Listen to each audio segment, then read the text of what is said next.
In this video, I'm going to upgrade the suspension on a Tamobyke V20 and V30 to a fully adjustable air suspension, both front fork and rear shock. A link to the products is above and also in the description. But before we get started, I hope that you like this video, subscribe to my channel, so let's get after it. This is the air shock that I'm going to use to replace the stock one. This is a double chamber air shock. I can dial in the air pressure for the rider's weight and riding conditions. To do so, you're going to need one of these shock pumps. To adjust the shock's pressure, you're going to simply remove the caps from either end of the chamber. And then you're going to attach the shock pump and read the different pressure.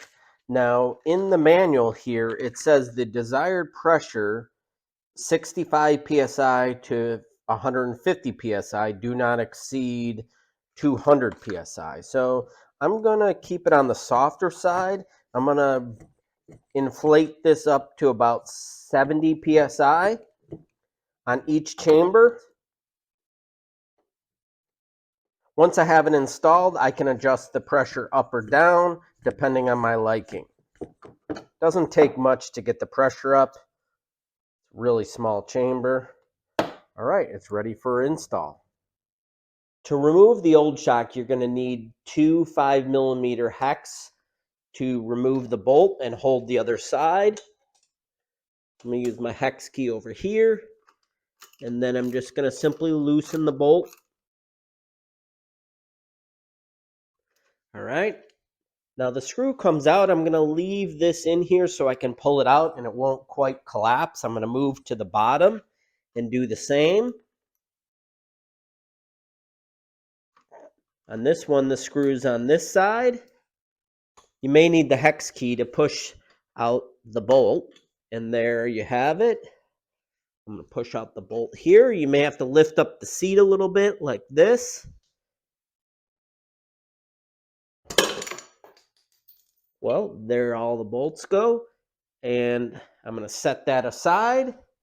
And now I can put in the new one. Now I want to make sure I can access these ports. So now if I install the new shock like this, you can see this clevis is a lot wider. So I'm going to need the spacers from the old shock. So the old shock, I'm going to remove these spacers. So on the new shock, I'm going to simply remove the spacers like this. I'm going to install the spacer from the original shock on the new shock like this so that I have the proper spacing. You can see here. And now I'm ready for this install. Simply set that in place. I'm going to take the longer one and I'm going to get this lined up like that. And so to get the bottom bolt into the clevis, I'm going to simply have to move this around, get that to slide in. And now I'm going to install the screws on the other side. And then use the same 5mm hex to tighten this down.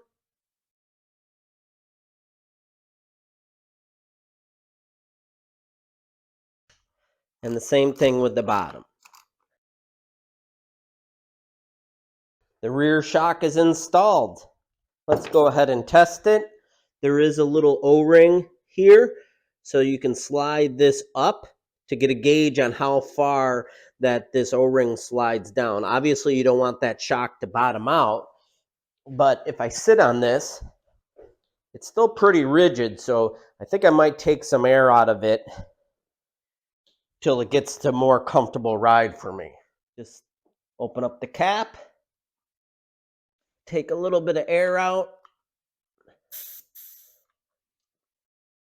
I'm going to double check the pressure. I'll do the same thing with the top. Take the pressure off. It's just a very subtle amount. And now I should see a difference. Yep, now it actually moves around. but now you can see that this shock is moving up and down. One thing I noticed with the new shock and the rear trailing arm was not moving very easily. I had to open up these caps and loosen the bolt a little bit so that this trailing arm could move freely. The rear shock is upgraded to an adjustable air shock, and moving up here to the front, there's a few things I noticed with this fork. This fork is the same fork that's on an Movcan V8, and the issue with this fork is that the bottom crown is welded to the suspension, and the cables all run through the bottom crown. So in order to remove this, you need to disassemble the handlebars, and then you also need to pull the cables from the controller or cut the crown out like I did on a Movcan V8. I'm not sure I'm ready to replace the fork on the TamoByke, but here is a step-by-step how to do so that I performed on the Movcan V8. First thing I'm going to do is loosen up the axle bolt and remove the front tire. Lift up the front of the bike. I'm going to remove these two bolts and take the handlebar and stem off the bike, and I want to set that gently over and not let the cables dangle. Alright, I got the front wheel off. I removed the handlebars, loosened these two bolts, took this top cap off, and now I'm going to start to remove the top of the crown, which comes off easily. All right, that's the top of the crown there. And then I want to save these pieces here. I might need them, along with the pieces inside. See, there's a potential issue here.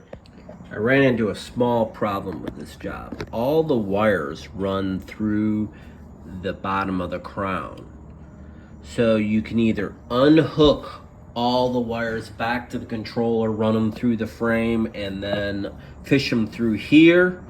Or I think what I'm gonna do is use a hacksaw and cut a little slot in here. Be careful not to cut the wires. That way I can extract the wires out of that hole in the fork. All right, in order to get the cables out of the frame, I had to cut a slot in the fork and then also the top of the suspension off with this Sawzall tool. I put a little metal piece in there to protect the cables, so as I saw it through, I wouldn't nick the cables. So now you see I got a slot in there. I'm able to pull the cables through, and now I'm gonna disconnect that lower brake and get this old fork out of the frame. Got the bike propped up, ready to install the new fork over here. I got the old fork on the left, new fork on the right. The new fork came with this little race piece and this spanner nut, which is gonna be swaged down in the tube. So we're gonna... All right, I got my homemade star nut driver here. And now I'm gonna drive it onto the top of this tube.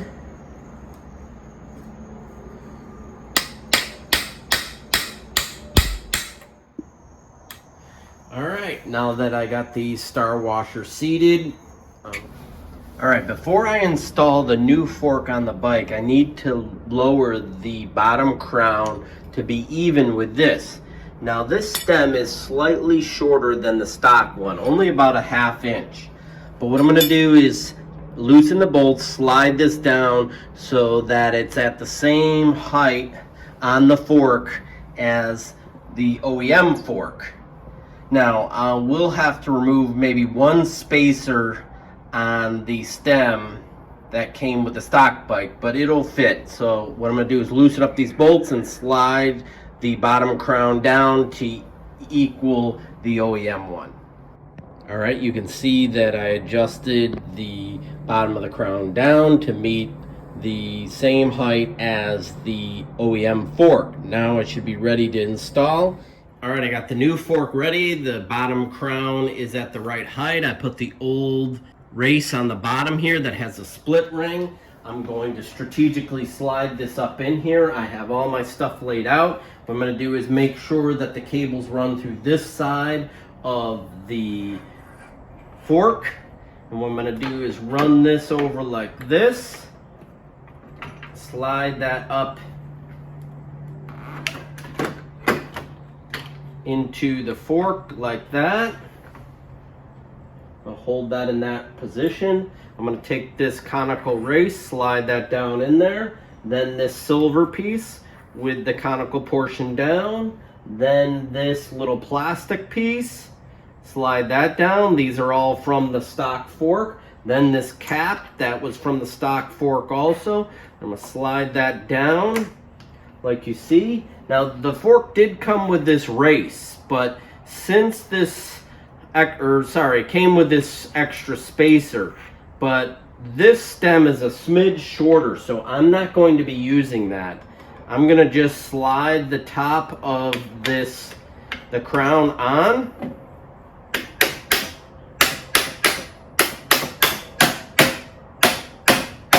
I'm going to make sure that there's no play in this. Then I'm going to bring up the handlebars, slide that on. I wish this stem was a smidge taller. And now what I'm going to do is I'm going to use that cap, and I'm going to tighten the cap on here to sandwich everything in place. And make sure it's tight, because if you don't get it tight, then this wobbles around and wears out the race. So I'm going to take this cap, I'm going to install it like this. Alright, so you're going to see me driving this down. Nice and tight.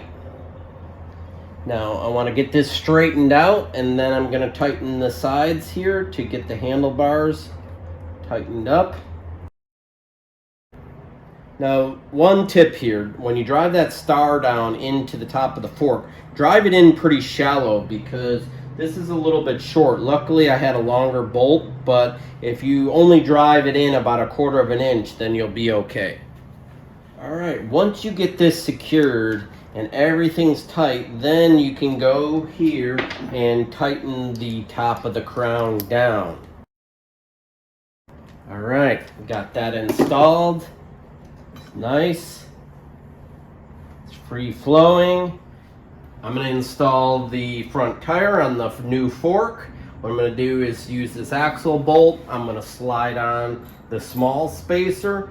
The long spacer goes on here. You don't need the washers, as this axle bolt is a little too short. I wish that it was a little bit longer.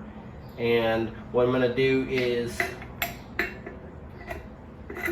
slide this in here, get things lined up, put the long washer on here, and then slide this into place. Alright, put that nut on there like this. Now I'm going to tighten this down. Front tire is installed. Now I'm going to move over and install the front brake. Alright, I routed the front brake cable down through the front here inside the headlight. I'm going to route it inside the wheel because there's a nice little brake cable holder right here that I could attach to, and it'll look really nice and clean. And then what I'm going to do is mount this on here. These are the upgraded hydraulic brakes that are plug and play with the UXI controller. Now the stock brake should mount the same way. I did have to disassemble this bracket, so you'll see this will bolt right on like this. What I'm going to do is thread the bolts in here like this, top and bottom. And what you want to do is get this down so it's about finger tight, okay? You squeeze the brake caliper, and that centers the brake onto the rotor. Tighten that down. I have it clamped, so now I know the pads are centered on the brake. I'm going to tighten the top down, and then I'm going to reach down to the bottom. And now that caliper is nice and centered. Brake rotor. It's good to go. I'm going to reach up here, tidy this cable in here, and that's going to look nice and clean. Then I'm going to put the front fender on. Alright, in order to get this to fit, this piece is thicker than the stock fork, so I had to bend these tabs open. I also had to find a slightly longer bolt in order to get this to fit properly. Tighten that down. Get that centered.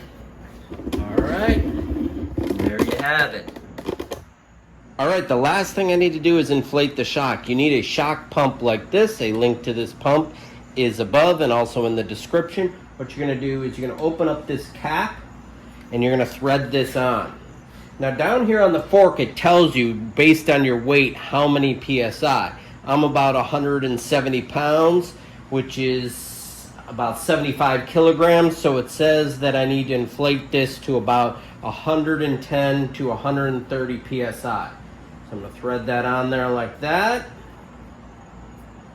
And the factory, it was shipped with about 80 pounds of pressure.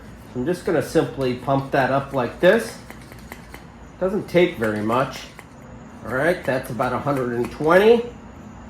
Take this off.